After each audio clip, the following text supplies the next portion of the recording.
Olá, querido aluno do terceiro ano, tudo bem com você? Espero que sim. Você já me conhece, eu sou a Elis e estou aqui para mais uma aula de língua espanhola com você. Hoje nós faremos uma live de revisão e faremos algumas atividades lá do Positivo On e também você vai utilizar o seu livro de atividades, o capítulo 5, a página 30. Nós vamos trabalhar hoje com acento diacrítico, que é um assunto que você já viu, que você já conhece, e também vamos fazer algumas atividades aí de revisão, lá do Positivo On, tá certo? Então eu vou dar um tempinho para você pegar o teu material, pega aí o teu livro de atividades e volta aqui comigo para me acompanhar, tá certo? Te espero aqui. Muito bem, vamos começar? Então nós vamos começar com a atividade do ON, lá da trilha do volume 10, da unidade 5 em avaliação, tá certo? Então me acompanhe na telinha, eu vou fazer a leitura do texto com você e em seguida faremos as atividades juntos, tá bem? Então me acompanhe aí no slide número 1. A continuación, leo un fragmento de un reportaje que presenta algunas curiosidades acerca de los gatos. Después, contesta la pregunta: ¿por qué los gatos solo maullan a los humanos? Não vou traduzir por enquanto, tá? Para asombro de muchos, el maullido, propiamente dicho, no forma parte de la comunicación natural entre los gatos. Para decirlo de otra manera, los gatos no maullan entre ellos, sino que utilizan otros sonidos. Así pues, los gatos solo maullan para comunicarse con nosotros. El maullido no es la única forma en que estos felinos nos hablan, sino que también nos pueden ronronear, bufar, gruñir e incluso lanzarnos llamadas sexuales. Pero todo esto forma parte de su vocabulario que por muitas circunstâncias empleam com as pessoas. Então vejo que esse aí foi o artigo tirado aí da internet, né? Vocês têm o endereço abaixo. Como eu sempre digo para vocês, se você está fazendo uma prova de vestibular e você não sabe o que é a palavra maullan, pelo contexto eu acho que você já adivinhou. Eu tenho certeza disso, né? Você viu que aí está falando dos gatos, como que eles se comunicam com os humanos. Se estamos falando de som, o maullar só pode ser o quê? O miado, tá certo? Então, se estamos falando do gato, da comunicação, do som para comunicar-se conosco, então só pode ser isso, tá certo? Então, espero que você tenha entendido bem o texto e nós vamos agora fazer a atividade número 1, aí que corresponde ao texto, tá certo? Primeira questão, me acompanhe no slide 2. De acuerdo con el reportaje, es posible afirmar que 1. Maullar es una comunicación especial utilizada por los gatos para comunicarse entre ellos. Será que essa está correta? Volte lá no texto e veja. Quando fala ali, el maullido, propriamente dicho, no forma parte natural de la comunicación entre los gatos. Aí já matou a primeira, que está errada. Vamos à segunda. El maullido es utilizado por los gatos como una manera de acercarse a los humanos. Muy bien. Se você volta lá no texto, você vai ver na segunda linha do primeiro parágrafo, onde diz ali, así pues, los gatos solo maullan para comunicarse con nosotros. Então, essa está correta. Vamos ver se a 3 está correta ou não. Ronronear é um sinônimo de maullar. Não, não é. Ronronear é uma coisa e maullar é outra, né? Então, você que tem um gatinho em casa, você deve saber o que é o ronronear e o que é o maullar, o miado, né? A diferença entre os dois é bem evidente. Então, pensando nisso, nós só temos uma correta, que é a 2. Então, corresponde à letra A, tá certo? Solo la afirmación 2. Vamos à seguinte, no slide número 3. Me acompanhe. En el fragmento del reportaje es posible leer la siguiente frase. El maullido no es la única forma en que estos felinos, traduciendo la palabra maullido para el portugués, tenemos. Claro que você já sabe que é o miado, né? Não é carinho, não é dengo, não é choro, não é ronrono, só pode ser o miado, a letra E. Tá certo? Vamos à próxima atividade, a tela número 4. Mientras que los gatos y otros felinos suelen maullar para acercarse o para comunicarse, los búhos se comunicam. Bueno, então essa questão você tem que saber o que são os búhos para você poder fazer corretamente. Como você não sabe, né, ou se souber melhor ainda, búhos são corujas, tá? Um búho é coruja. Então a coruja, nós temos aí a letra B, tá? Ela ulula, ululando, ela faz aquele barulhinho dela, ela ulula, tá? Aullando significa uivando, ladrando que é latindo, cachorro, né? Trinando é gorjeio, como fazem os pombos. E grunhendo é de grunhir mesmo, de fazer aquele som de tipo um rosnado que o cão faz, tá? Então, essa questão, para você saber, você teria que buscar lá no dicionário essas palavras, tá? Muito bem, vamos à questão número 5. En el comienzo del reportaje se destaca la palabra comunicación. Esta palavra lleva tilde porque é classificada como. Bem, aí nós temos uma questão de acentuação. Vejam, comunicación, a sílaba tônica é a última, né? O sion. Então, termina com N. Segundo a regra, é uma aguda terminada com N, portanto, leva acento.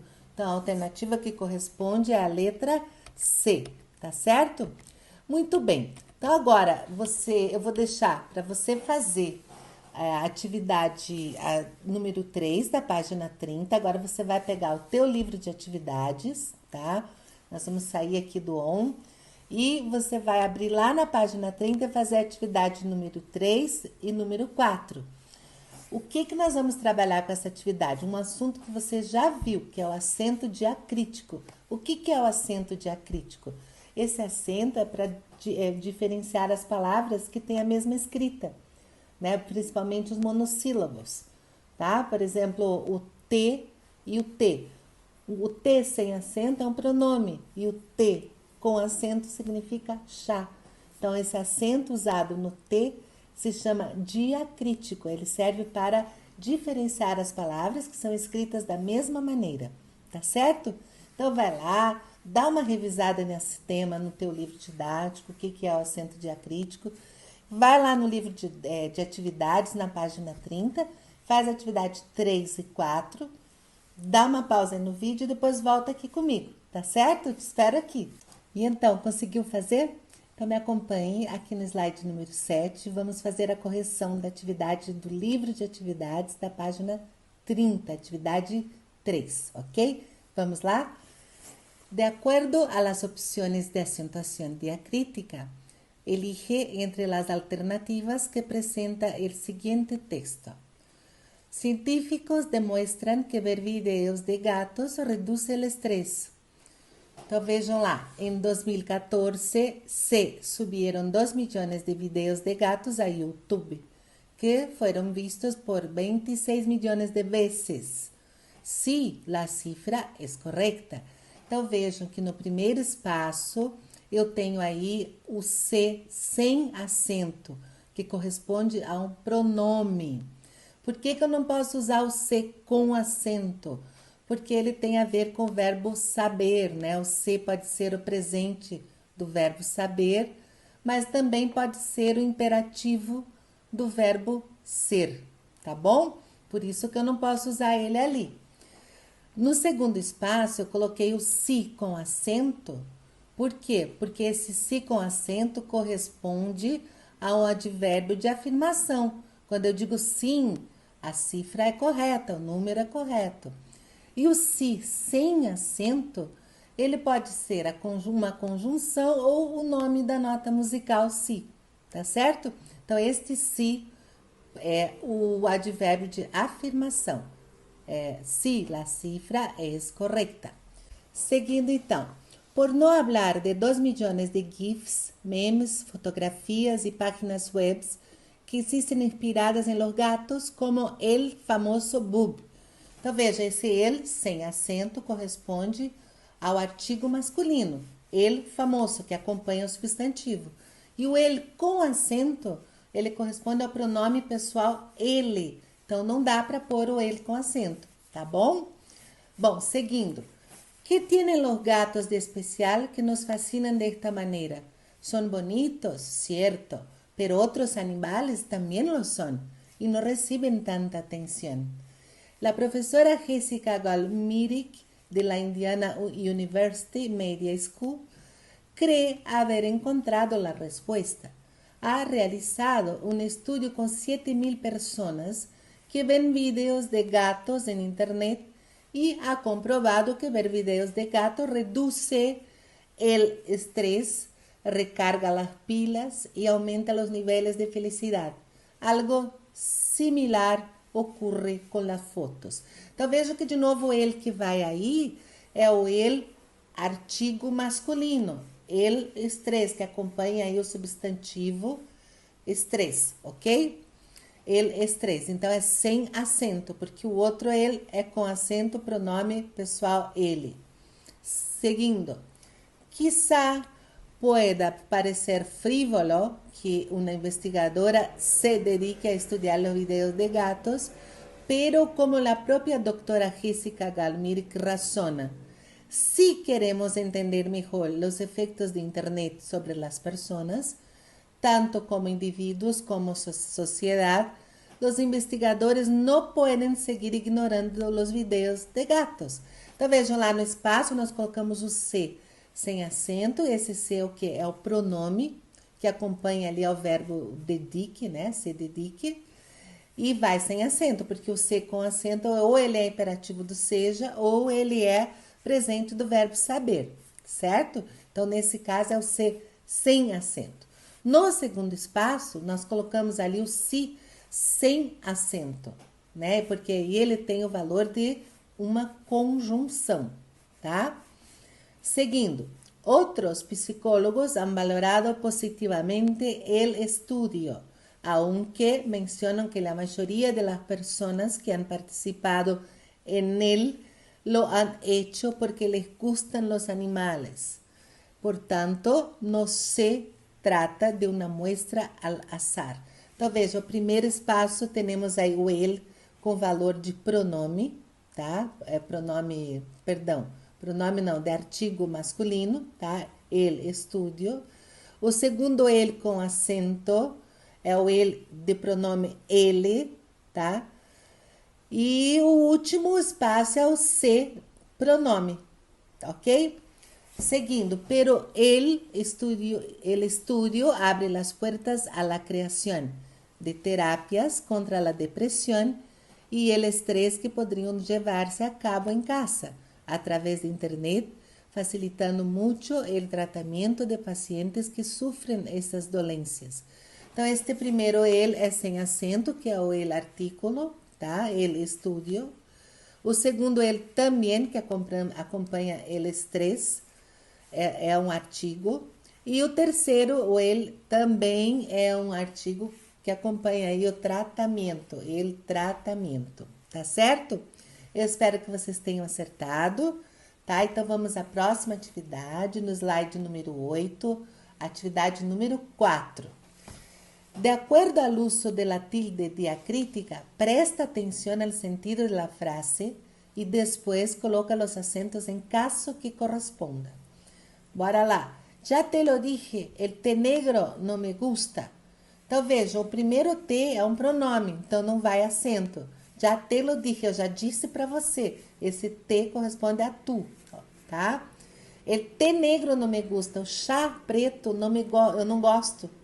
Eu não gosto de chá preto. Então, este T vai acento. Letra B. ¿Tú viste como tu perro y mi perro juegan juntos? A mí me encanta que sean así. Olha lá, o tu, este tu é pronome. Então, você viu como o teu cachorro e o meu gato e o meu cachorro brincam juntos? Então, este tu vai acento, porque ele é o pronome pessoal. O tu sem acento é o quê? É o possessivo. Agora, o outro tu, sim, ele não vai acento, porque é o possessivo tu, perro, teu cachorro. Então, esse é o pronome possessivo. E o mi também, mi, perro, também é possessivo. Então, ele não vai acento, tá? Agora, o outro mi vai, porque aí ele é pronome, né? Com pronome complemento. Então, a mim me encanta. Então, este mi vai acento. Letra C. Quiero que le dé um abraço de mi parte a su madre. Hace tempo que não la veo. Então veja, quero que le dê. Este dê vai acento porque é do verbo dar. Quero que você dê, que você mande um abraço da minha parte para sua mãe. Então este dê vai acento, tá? Letra D, aún no llegó Ernesto. Aún no siendo una persona muy puntual, me parece raro. Então veja, este aún com acento e aún sem acento tem bastante diferença aí. Este aún com acento ele significa ainda. E o aún sem acento significa mesmo. Então veja, aún não chegou Ernesto? Ainda o Ernesto não chegou?